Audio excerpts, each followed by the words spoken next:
আসসালামু আলাইকুম প্রিয় বন্ধুরা, সবাইকে শুভেচ্ছা। পেঁয়াজের চারা রোপণের এমন দৃশ্য হয়তো অনেকেরই আপনাদের চোখে পড়েছে। পেঁয়াজের চারা রোপণের চেয়েও এই যে ক্ষেতের মধ্যে কাজ করার এমন দৃশ্য কিন্তু আমাদের অনেকেরই ছোটোবেলার কথা মনে করিয়ে দেয়, বা এখনও অনেক এলাকায় কৃষিতে এমন দৃশ্য কিন্তু চোখে পড়ে। আমিও সম্প্রতি এই দৃশ্যটি ধারণ করেছি এবং দূর থেকে দৃশ্যটি দেখেই আমার ভালো লেগেছিল। ফলে আমি সেখানে গিয়েছি, ভিডিও করেছি, কৃষকদের সাথে কথা বলেছি। তাদের সাথে কথা বলে অনেকটা ভালো লেগেছে আমার, কারণ এমন দৃশ্য ছোটোবেলায় আমার অহরহই চোখে পড়তো।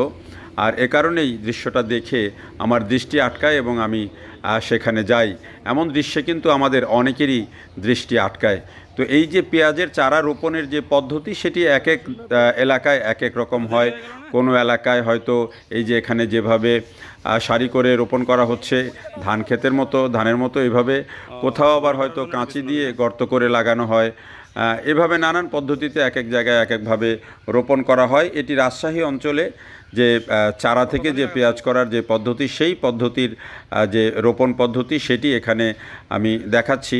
এর বাইরে অন্যান্য অঞ্চলে ফরিদপুর বলেন বা নাটোর বলেন, বগুড়া বলেন, এক এক অঞ্চলে এক এক ধরনের পদ্ধতি আছে চারা রোপণের এই পদ্ধতিগত কারণে ঘনত্বও কিন্তু কম বেশি হয়।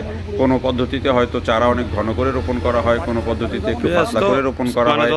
আবার বর্ষাকালে যে পেঁয়াজ রোপণ করা হয় সেটির চারা এক ধরনের দূরত্ব মেনটেন করা হয়। শীতকালে যে চারা রোপণ করা হয় সেটি এক ধরনের দূরত্ব মেনটেন করা হয়। আবার মুড়ি কাটা পেঁয়াজ যেটিকে বলে, অর্থাৎ পেঁয়াজ থেকে পেঁয়াজ যেটি, সেটিকে এক ধরনের পদ্ধতি অবলম্বন করা হয়। পেঁয়াজ হচ্ছে আমাদের এখন একটি আলোচিত ফসল। এবং এই যে পেঁয়াজের এখন কিন্তু আগে যেমন দাম ওঠানামা করতো, হঠাৎ করে অনেক কমে যেত, হঠাৎ করে বেড়ে যেত, তেমনটা আর এখন হয় না। এখন কিন্তু পেঁয়াজের দাম গত কয়েক বছর টানাই কিন্তু বেশ ভালো দাম থাকছে এবং এ কারণে কৃষকরাও কিন্তু পেঁয়াজ বেশ ভালো রোপণ করছেন, চাষ করছেন এবং সেগুলোর ভালো দামও পাচ্ছেন। যদিও উৎপাদনের যে খরচ সেটিও কিন্তু অনেক বেড়েছে এবং এই যে যারা এইভাবে রোপণ করার ক্ষেত্রে কিন্তু যেই জমি তৈরি করা বা রোপণ করা, এগুলোতেই কিন্তু একটা বড় ধরনের খরচ চলে যায়। এর বাইরে তো সার, কীটনাশক এবং অন্যান্য যত্ন রয়েছেই।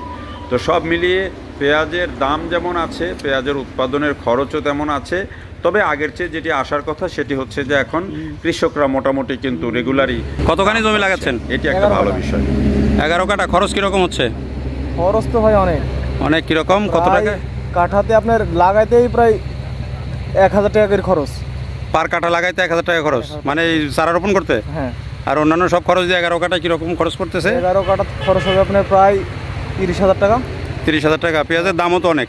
দাম এখন অনেক, এখন যদি সামনে ভবিষ্যতে থাকে। এখন তো এরকম করতে করতে তো পেঁয়াজের দাম বেশি আছে এখন দেখা যায়। মোটামুটি এখন বাজার ভালোই, এরকম থাকলে ভালো হবে আর কি। আগে করছিলেন? আগে আর করছি আরও। এবার দাম কেমন পেলেন? পাইছি মোটামুটি ভালোই। আজকে এই জমিটা যে মুড়ি কাটা বিক্রি করলাম 3000 করে। 3000 করে মুড়ি কাটা? তার মানে কত করে পড়লো? প্রায় 75 টাকা কেজি মুড়ি কাটাটাই। আমরা তো মেলা টাকা কিনে খাচ্ছি, 100 টাকা, 110 টাকা। ক্যারিং খরচ দিয়ে তো দাম বেশি হয়ে যাবে। মানে পেঁয়াজ আমরা তো, আপনার এটাতে একটু দেরি হয়ে গেল না লাগানো? হ্যাঁ, একটু দেরি হয়ে গেল। এটা যে মুড়ি কাটারে বিছন করার জন্য।